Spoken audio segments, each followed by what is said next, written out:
complementary color schemes. A complementary color scheme is any color that is directly across from a color on the color wheel.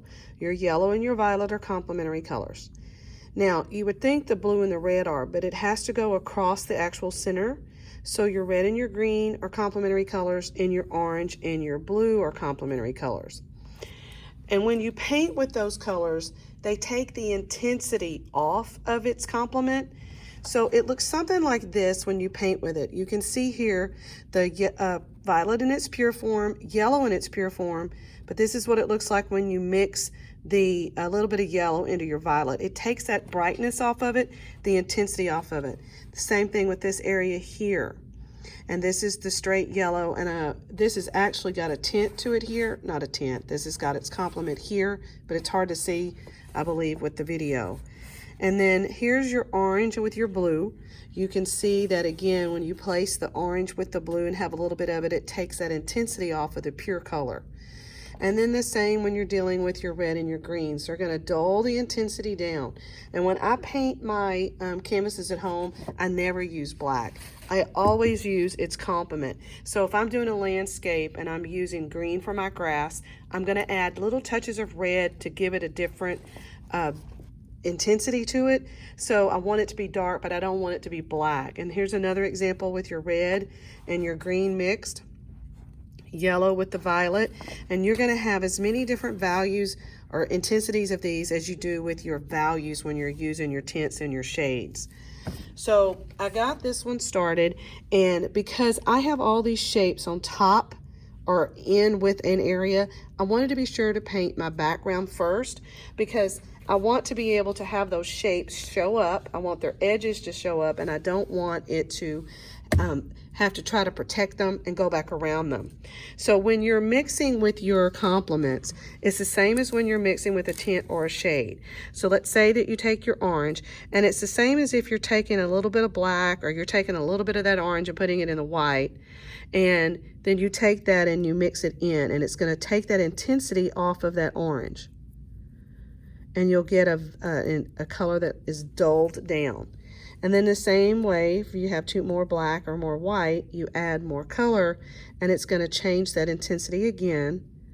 And you'll find that a lot of times when you're mixing your complements, you're going to get brownish colors, and that's what it's supposed to be doing.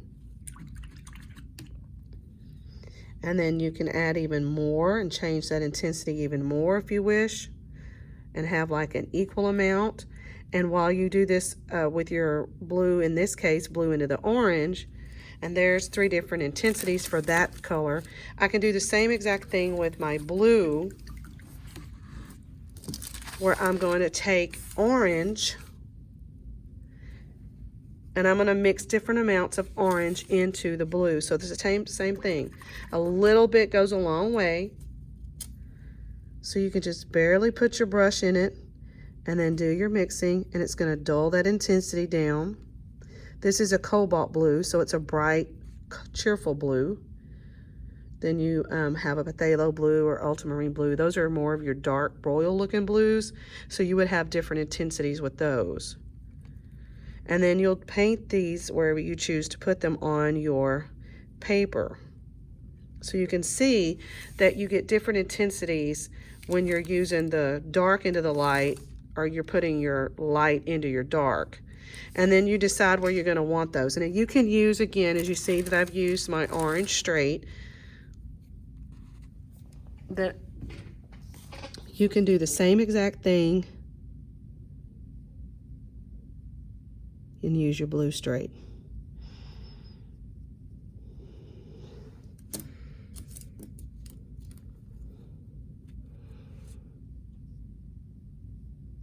And your square brushes are what you're going to want to use.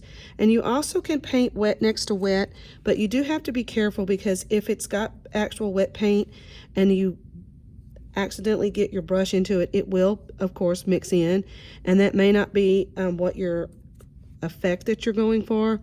And you do need to be careful when you're painting background and areas around things, because you don't want to, sometimes your lighter colors are not going to cover them up.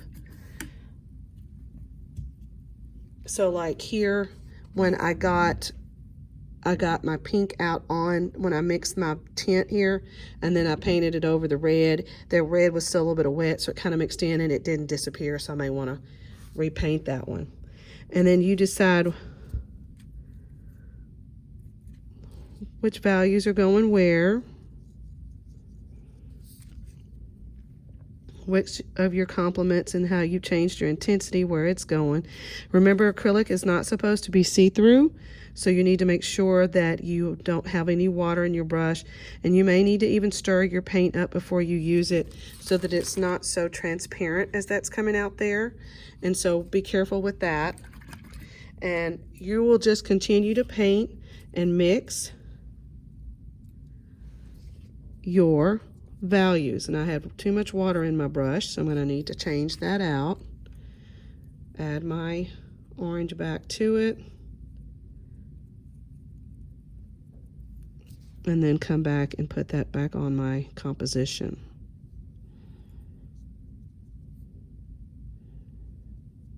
And when you're finished, you should have a variety of your intensities where you've used your different amounts of blue with your orange, for example, or different amounts of your red with your green, or different amounts of your yellow and your violet, so that you have your different intensities. And again, don't forget, you can use your color straight, and that's perfectly fine. You'll want to do that as well.